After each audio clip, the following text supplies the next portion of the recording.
Hi students, आज हम CUT के लिए एक चैप्टर पढ़ेंगे, दो ध्रुवीयता का अंत। वैसे तो आप लोग 12th में आई होप पढ़ चुके हैं इसके बारे में, लेकिन आज मैं आपको थोड़ी सी इसको शॉर्ट फॉर्म में करके इस चैप्टर को जल्दी से जल्दी समझाने की कोशिश करूंगी, ताकि इसमें से जो इम्पोर्टेंट क्वेश्चन आ सके आप उनके आंसर्स इजीली क्रैक कर सकें। चलिए शुरू करते हैं। दो ध्रुवीयता बाइपोलरिटी, ये हम सब जानते हैं कि जब शीत युद्ध हुआ था तो दो देशों के बीच में था, एक अमेरिका और एक तरफ सोवियत संघ। अमेरिका जो कि खुद को बहुत ताकतवर समझता था और सोवियत संघ भी अपने आप को उसी की टक्कर का समझता था। और ये हम भी जानते हैं कि किस तरह से जो पश्चिमी यूरोप के देश थे वो सब के सब अमेरिका के साथ जुड़ गए थे और पूर्वी यूरोप के जितने देश थे वो सोवियत संघ के साथ जुड़ गए थे। लेकिन उन्हीं में कुछ देश गुटनिरपेक्ष थे, जैसे भारत हो गया, ठीक है, और ये आपका घाना हो गया। ये कुछ देशों ने अपने आप को इन दोनों गुटों से बिल्कुल अलग रखने की कोशिश की थी। तो बेसिकली दो ध्रुवीयता का अंत हुआ कैसे? सोवियत संघ भी अपने हिसाब से ताकतवर था, बस उसकी कुछ नीतियां। सोवियत संघ जो था वो समाजवाद का समर्थक था, जिसको हम सोशलिज्म कहते हैं, जबकि अमेरिका पूंजीवाद का, जो कि कैपिटलिज्म था। अमेरिका में हर सेक्टर प्राइवेट था। अमेरिका में प्राइवेट सेक्टर को ज्यादा क्या कहते हैं फेवर दी जाती थी, क्योंकि वो लोग पैसा कमाने पर ज्यादा ध्यान देते थे। वो कहते थे कि साम दाम दंड भेद किसी भी तरह से लाभ होना चाहिए और पैसा आना चाहिए, जबकि सोवियत संघ की पॉलिसीज ये कहती थी कि समाजवाद होना चाहिए, यानी कि समाज के हर वर्ग का कल्याण होना चाहिए। इसलिए सोवियत संघ में जो था वो समाजवाद का ज्यादा तबका था, गवर्नमेंट सेक्टर ज्यादा था। लेकिन यही गवर्नमेंट सेक्टर वहां की अर्थव्यवस्था के लिए बहुत बड़ी प्रॉब्लम बनकर खड़ा हो गया। तो दो ध्रुवीयता का मतलब होता था दो महाशक्तियों का अस्तित्व में आ जाना। अब सबसे बड़ी बात थी कि दो ध्रुवीयता के विश्व का पतन का कारण जो था सोवियत संघ का विघटन और गुटनिरपेक्ष आंदोलन था। सोवियत संघ टूट गया क्योंकि सोवियत संघ जो था उसमें आपसी ही कलह, जो उसके अपने ही राष्ट्र थे उनमें कुछ आपसी घरेलू कलह होने लग गई। और दूसरी बात, वो समाजवाद की जो भी प्रक्रिया थी जिसके कारण वहाँ गवर्नमेंट सेक्टर बहुत ज्यादा था, तो गवर्नमेंट सेक्टर में लोग क्या करने लगे, आराम पसंद हो गए। जैसा कि आपने देखा ही होगा, अगर मान लीजिए किसी को जॉब मिल जाती है, गवर्नमेंट जॉब मिल जाती है, और उसे पता है कि उसे कोई उसकी जॉब से हटा तो सकता नहीं, अब फिर वो चाहे सही फैसले ले और चाहे गलत फैसले ले, कोशिश करता है। वो गवर्नमेंट टीचर हो सकता है कोई गवर्नमेंट एम्प्लॉय हो, और वो उसे पता है अब ये सीट मेरी है, इसलिए वो आराम परस्त हो जाता है, क्योंकि उसे पता है सैलरी तो मिल ही जाती है। जबकि प्राइवेट सेक्टर में क्या होता है, जब तक इंसान काम नहीं करेगा, तब तक उसे पैसा नहीं होगा। जितना ज्यादा हार्डवर्क करेगा उतना ज्यादा पैसा आएगा। तो इस वजह से जो प्राइवेट सेक्टर था, जो कैपिटलिज्म था, जो अमेरिका था, वो सक्सेसफुल होता चला गया। और कहीं ना कहीं सोवियत संघ की जो पॉलिसीज थी वही उसको डुबोने में उनका सबसे बड़ा हाथ है। सोवियत संघ का मतलब था समाजवाद, यानी कि वो समाज के प्रति अपना कार्य करना चाहते थे। 1917 के बाद उन्होंने ये जो था समाजवाद अपनाया था। उसके बाद सोवियत प्रणाली की बहुत सारी, ऐसा नहीं है कि हर चीज कमी थी, सोवियत प्रणाली की कुछ विशेषताएं भी थी। जैसे कि यहाँ पर सिर्फ एक पार्टी को महत्व दिया जाता था, सिर्फ एकमात्र पार्टी थी कम्युनिस्ट पार्टी। जैसे कि आपने आजकल चाइना में सुना होगा, चाइना में भी वन पार्टी सिस्टम है, ठीक है। भारत जैसा एक देश अलग है जहाँ पर मैनी पार्टी सिस्टम होता है, बहुदलीय प्रणाली होती है, लेकिन सोवियत संघ में एक ही पार्टी थी, साम्यवादी थी वो। दूसरा, सोवियत प्रणाली अर्थव्यवस्था योजनाबद्ध और राज्य के पूर्ण नियंत्रण में थी। मतलब हर चीज पर, हर सेक्टर पर गवर्नमेंट का कंट्रोल होता था, चाहे वो बड़े से बड़ा इंफ्रास्ट्रक्चर हो, छोटे से छोटा इंफ्रास्ट्रक्चर हो, सब पर गवर्नमेंट का कंट्रोल होता था। दूसरा, आप ये भी पिछले चैप्टर्स में शायद पढ़ चुके हैं कि 3 तरह की दुनिया थी। पहली दुनिया अमेरिका, दूसरी दुनिया के देश सोवियत संघ के, और तीसरी दुनिया गुटनिरपेक्ष। तो सोवियत संघ की बात की जा रही है तो सोवियत संघ में दूसरी दुनिया की बात करते हैं। इस प्रणाली की मुख्य विशेषता ये थी कि उन्नत संचार और परिवहन प्रणाली, यहाँ की जो ट्रांसपोर्टेशन सिस्टम थी, यहाँ की जो मतलब कम्युनिकेशन सिस्टम था, वो बहुत बेहतर था दूसरे देशों के मुकाबले। यहाँ पर उद्योग भी बहुत विकसित थे। ऐसा नहीं है कि सोवियत संघ में सब बुरा ही था, कि उन्होंने अगर समाजवाद अपना लिया, गवर्नमेंट सेक्टर अपना लिया तो सब गलत ही किया, नहीं। वहाँ बहुत सारे जो इंफ्रास्ट्रक्चर था उनका बहुत मजबूत था, ठीक है। और एक सभी नागरिकों के लिए एक न्यूनतम जीवन स्तर लिमिट जो थी वो सरकार ने तय कर रखी थी कि इन लोगों को बेसिक नीड तो कम से कम मिलेगी। बेसिक नीड में आप देखिए कि पानी हो गया, भोजन हो गया, कपड़ा, मकान, इतनी चीजें तो वहां के सब नागरिकों को सरकार की तरफ से मिलनी ही मिलनी थी। कोई बीमार हो गया तो उसे इलाज फ्री, ये सरकार की तरफ से मिलना ही मिलना, क्योंकि बेसिक नीड्स में आता था। जबकि प्राइवेट सेक्टर में क्या होता है कि आप जितना पैसा खर्चेंगे आप उतना ही अचीव कर लेंगे। उसके बाद सोवियत प्रणाली में ये तो थी कुछ अच्छी बातें, अब उसमें कुछ दोष भी थे। दोष में मैंने आपको सबसे बड़ी बात बताई कि नौकरशाही का प्रभाव कुछ ज्यादा था। जिस तरह की आजकल आप भी भारत में भी देख रहे होंगे, वैसे तो भारत में मिश्रित अर्थव्यवस्था है, समाजवादी भी है और पूंजीवादी भी है। हमारे यहाँ प्राइवेट सेक्टर भी है और गवर्नमेंट सेक्टर में। मैं भारत की बात इसलिए कर रही हूँ क्योंकि हम लोग इस जगह रहते हैं, हम समझते हैं अपनी इकोनॉमी को, तो उसके साथ हम उसके हैं सोवियत संघ की जो प्रणाली थी उसमें क्या दोष पाए गए थे। तो पहला मैंने बताया नौकरशाही। नौकरशाही यानी कि जिसको एक बार गवर्नमेंट जॉब मिल गई उसको लगा कि अब बस ये जॉब तो मेरी है और कोई मुझे यहाँ से हटा नहीं सकता। नौकरशाही के बढ़ते हस्तक्षेप के कारण भी वहाँ जो लोगों की अभिव्यक्ति, नागरिकों की जो अभिव्यक्ति की स्वतंत्रता थी वो उनसे छीन ली गई थी। और आप ये अच्छी तरह समझते हैं कि जब हम जिस देश में रहते हैं हम टैक्स पे करते हैं, और अगर हम टैक्स पे करते हैं तो अगर सरकार कुछ गलत करती है तो हमें कम से कम इतना अधिकार तो होना चाहिए कि हम अपनी बात को सरकार तक पहुंचा सकें। अगला, सोवियत संघ के दल, एक दल और कम्युनिस्ट पार्टी का शासन। जब एक पार्टी राज करती है तो वो क्या करती है, वो अपनी मनमर्जी से चलने लग जाती है। कुछ साल तक तो हो सकता है वो जनता के लिए भलाई के कार्य करती हो, लेकिन लगातार वो जब सत्ता में रहती है तो आप ये समझ सकते हो कि हो सकता है उसको थोड़ा घमंड आ जाता हो, या हो सकता है कि वो सोचते कि मुझे कोई हटा तो सकता नहीं, इसलिए उस पार्टी का दबदबा जरा कुछ ज्यादा ही होने लग गया था। ऑपोजिशन वाले कोई बचा नहीं था, और जब तक ऑपोजिशन नहीं होती, जब कोई बोल देगा ही नहीं, जब सरकार की जो कमियां हैं जब उनको नहीं गिनवाया जाएगा तो सरकार क्या होगी, सत्ता पर काबिज बैठी रहेगी। और दूसरा, सोवियत संघ में 15 गणराज्यों में से रूस का अपना ही अलग प्रभुत्व था, और वो शायद आज भी देखने को मिलता है। हर जगह पर रूस जो है अपना दबदबा बनाकर रखता था। अन्य क्षेत्रों पर जो दूसरे क्षेत्र थे, मतलब जैसे कि जो सोवियत संघ था 15 हिस्सों में विभाजित हुआ था, तो वो वैसे भी छोटे छोटे उपराष्ट्रों में बटा हुआ था। तो उसमें क्या था कि रूस जो था बाकी देशों पर भी अपनी बात मनवाता था, तो वो सारे के सारे राष्ट्र अपने आप को उपेक्षित सा महसूस करते थे। उन्हें लगता था हमारी तो कोई सुनवाई नहीं है। सोवियत प्रणाली प्रौद्योगिकी बुनियादी ढांचे जैसे परिवहन, ऊर्जा के मामले में पश्चिमी देशों की तुलना में धीरे धीरे पिछड़ने लग गया, क्योंकि जब हम जनता के बारे में ज्यादा सोचते हैं तो जो पैसा, जो सरकार का जो राजकोष होता है उसका ज्यादातर पैसा फिर जनता की भलाई में लगने लग जाता है। इन्होंने जनता की भलाई में पैसा तो लगाने की सोचा, लेकिन अब इस पैसे को और आगे कैसे बढ़ाया जाए, शायद इस तरफ के ध्यान देना भूल गए। अब आए गोर्बाचोव, जिन्होंने की सोवियत संघ की इस प्रणाली में सुधार करने की पूरी कोशिश की और पुरजोर कोशिश की, परंतु वो कम पड़ गए। 1980 में मिखाइल गोर्बाचोव जो थे मध्य में सोवियत संघ के कम्युनिस्ट पार्टी के महासचिव चुने गए। अब उनके जो तत्कालीन विश्व में हो रहे परिवर्तनों से आकर्षित हो गए, सोवियत संघ में भी उन्होंने सुधार करने की पूरी कोशिश की, परंतु उनकी शायद कोशिशें तो सही थी, लेकिन जनता की जो उपेक्षाएं थी उनसे, जनता जो उनसे चाहती थी वो जल्दी हो। और ये सब कुछ बदलाव काफी आसान नहीं था कि जल्दी से इस बदलाव को किया जा सके। तो जनता की जो उपेक्षाएं थी उनसे, जनता जो उनसे चाहती थी वो जल्दी हो, और ये सब कुछ बदलाव काफी आसान नहीं था कि जल्दी से इस बदलाव को किया जा सके।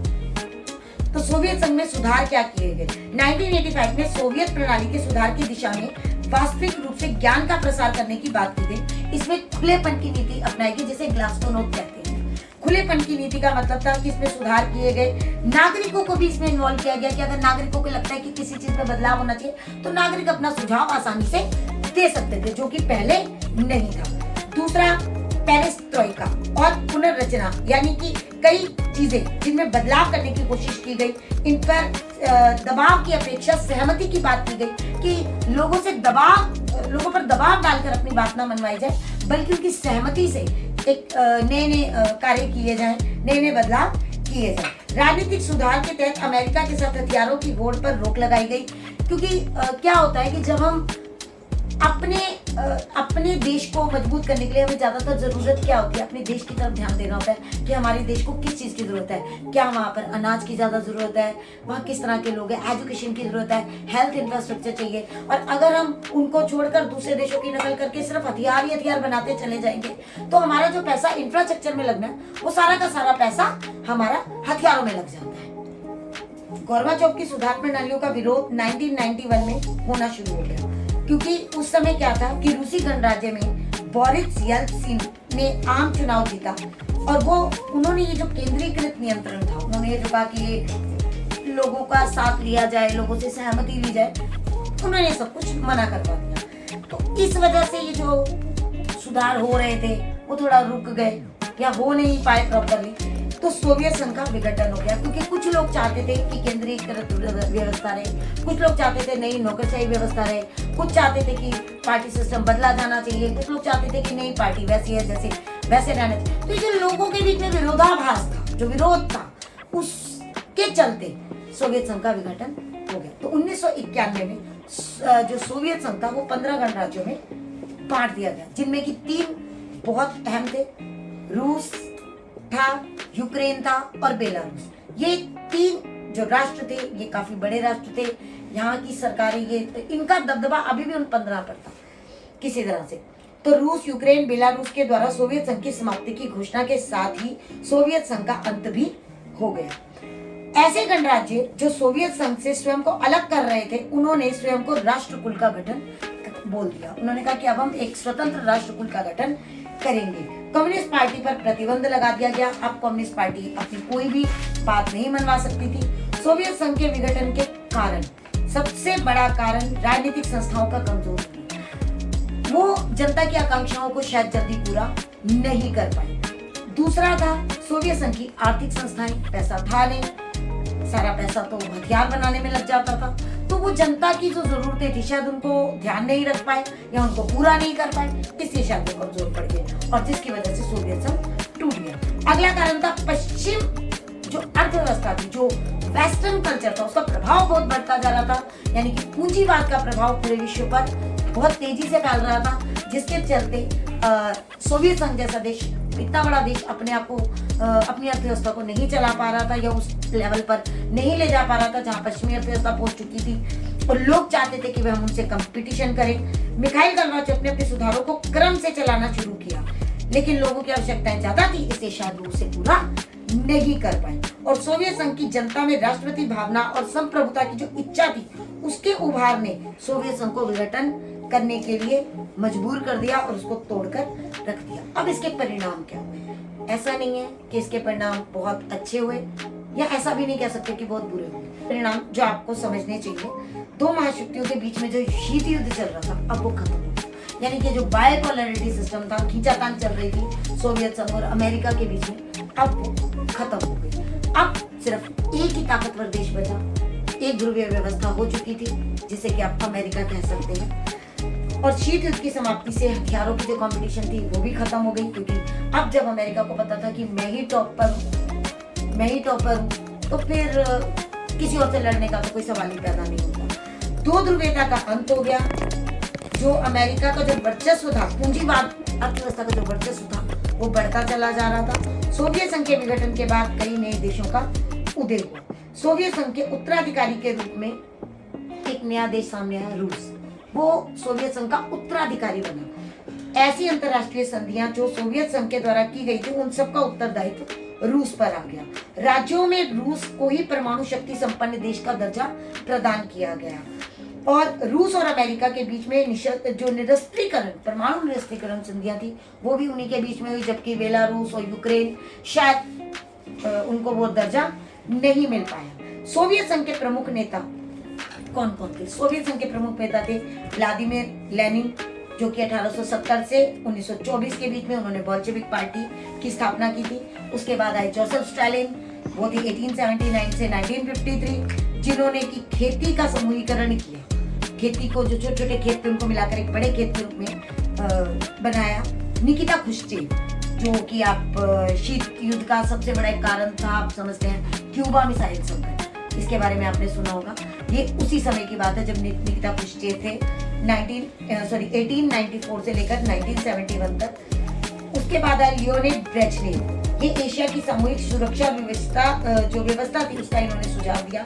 और अंतिम थे मिखाइल गोर्बाचोव, जिनके रहते सोवियत संघ में जो है बदलाव तो हुए, लेकिन इन पर विघटन का आरोप भी लगाया गया। अब समय आया शॉक थेरेपी का। ये एक इंपॉर्टेंट क्वेश्चन है। शॉक थेरेपी का मतलब होता है आघात पहुंचाकर उपचार करना, यानी कि किसी को पहले तकलीफ दे देना और फिर उस पर मलहम लगाना, ये कहलाता है शॉक थेरेपी। साम्यवादी शासन के पतन के बाद शॉक थेरेपी की प्रक्रिया अपनाई गई। इसके कुछ उद्देश्य थे ताकि पूंजीवादी अर्थव्यवस्था को अपना लिया जाए। शॉक थेरेपी के अंतर्गत कई कार्य किए गए। पहला है, जितनी भी राज्य की संपत्ति थी उसको प्राइवेटाइजेशन किया गया, निजीकरण किया गया, निजी फॉर्म में सामूहिक फॉर्म्स को निधि फॉर्म में बदला गया, मुक्त व्यापार की नीति पर बल दिया गया। अब शॉक थेरेपी के परिणाम क्या हुए? रूस जो था, क्योंकि उस पर हम अभी बढ़ चुके हैं कि रूस जो था उस पर सरकार हर चीज पर राज्य का एक कंट्रोल होता था, तो वहाँ के जितने भी उद्योग थे, उद्योग धंधे थे, उन पर भी राज्य का हस्तक्षेप होता था। तो उस समय एक बहुत बड़ी गैराज सेल लगाई गई जिसमें कि बड़े बड़े जो सरकारी उपकरण थे उनको औने पौने दाम पर निजी हाथों पर बेच दिया गया। रूसी मुद्रा जो रूबल थी उसके मूल्य में काफी गिरावट आई और रूस के लगभग 1,500 बैंक और अन्य वित्तीय जो संस्थाएं थी वो दिवालिया हो चुकी थी, दिवालिया अपने आप को घोषित कर चुकी थी, लोगों का पैसा मारा जा चुका था, क्योंकि जब बैंक अपने आप को दिवालिया घोषित करते हैं तो लोगों का पैसा नहीं चुका पाते। खेती जो थी, जो पहले वहाँ की खुद के किसानों के हाथ में थी, वो कम से कम अपना कमा कर खा सकते थे, उगा सकते थे, अब उनको भी निजी हाथों में दे दिया गया। इस तरह से सोवियत संघ पर एक खाद्यान्न संकट उत्पन्न हो गया, अब जिससे रूस ने खाद्यान्न का आयात करना शुरू कर दिया और निजीकरण का नतीजा ये हुआ कि अमीर और गरीब के बीच में एक आर्थिक एक गहरा कुआं कह सकते हैं, या गहरी खाई बन चुकी थी। अमीर और अमीर होता जा रहा था और गरीब और गरीब। कई देशों में माफिया वर्ग उभर कर सामने आ चुका था और राष्ट्रपति का संसद की अपेक्षा शक्तिशाली बना। उस समय क्या था, संसद को कम शक्तियां दी गई जबकि राष्ट्रपति को ज्यादा शक्तियां दी गई। जब हम किसी व्यक्ति को अत्यधिक शक्तियां दे देते हैं, संसद में क्या होता है, बहुत सारे लोग होते हैं, जब आप कोई नया फैसला लेते हैं तो उसे रोक सकते हैं, लेकिन जब किसी एक व्यक्ति के हाथ में ज्यादा ताकत दे दी जाती है तो आप समझदार हैं कि फिर क्या हो सकता है। हो सकता है वो बहुत अच्छे फैसले भी ले ले, हम ऐसा नहीं कह सकते, और हो सकता है उसके फैसले कुछ गलत भी हो। तो उस समय जो जितनी भी संसद थी वो कमजोर पड़ गई, सरकारी संस्थाएं कमजोर पड़ गई, और जिसका जो सबसे बड़ा खामियाजा था वो हमें सोवियत संघ के विघटन के रूप में देखने को मिलता है। अब जब विघटन होगा तो आप ये भी समझते होंगे कि लोग गुटों में बंट जाते हैं। कुछ लोग थे जो कि पूंजीवाद के समर्थक थे, कुछ लोग थे वो साम्यवाद के समर्थक थे। इस वजह से आपस में ही लोगों में संघर्ष और तनाव की स्थिति उत्पन्न हो गई। चलिए अब हम सोवियत संघ में हो रहे संघर्ष और तनाव की बात करते हैं। जब सोवियत संघ में विघटन, पहला रूस के 2 गणराज्य चेचन्या और दागिस्तान, ये लंबे समय तक इनमें अलगाववादी आंदोलन चला। तजाकिस्तान में 10 साल तक गृह युद्ध चला। जॉर्जिया के 2 जो प्रांत थे वो स्वतंत्रता के लिए आपस में ही गृह युद्ध कर रहे थे। यूक्रेन हो गया, किर्गिस्तान हो गया, जॉर्जिया, ये जो थे इसमें शासन को समाप्त करने के लिए आंदोलन चलने लगे। इनका जो संघर्ष था, इसके तनाव के कारण क्या थे? सबसे बड़ा था मध्य एशियाई गणराज्यों में पेट्रोलियम संसाधन का होना। पेट्रोलियम जो था इनकी अर्निंग का सबसे बड़ा रिसोर्स था। अमेरिका द्वारा मध्य एशियाई क्षेत्रों में सैनिक संगठन बनाना, इस कारण भी तनाव हो चुके थे। रूस की इच्छा थी कि वो गणराज्य उसके प्रभाव में जितने भी गणराज्य बने हैं, जो टुकड़े हुए हैं सोवियत संघ के, रूस चाहता था कि वो सारे के सारे टुकड़े मेरे कंट्रोल में। और अभी हाल ही में आपने रूस और यूक्रेन का युद्ध तो सुना ही होगा और देखा भी होगा कि किस तरह से यूक्रेन जो था वो अपने आप को एक अमेरिका के एक संगठन में शामिल करना चाहता था, और जबकि रशिया ये नहीं होने देना चाहता था। इसलिए रशिया ने यूक्रेन पर बमबारी की और उनमें युद्ध चला। और उसके अलावा खनिज तेल और अन्य प्रकार के संसाधनों के कारण चीन का भी इसमें प्रवेश करना, चेकोस्लोवाकिया और यूगोस्लोवाकिया का विभाजन होना, ये कुछ ऐसे कारण थे जो कि सोवियत संघ के विघटन के बाद भी संघर्ष और तनाव का कारण बने रहे।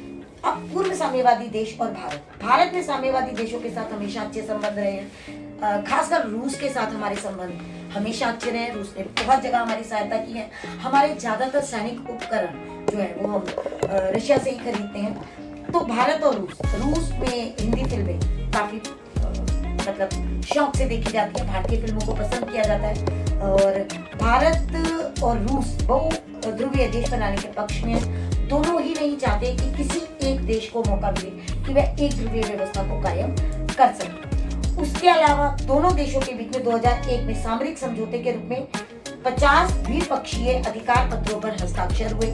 रूस से भारत को लाभ, कश्मीर संबंध में वो आज तक समर्थन करता है भारत का।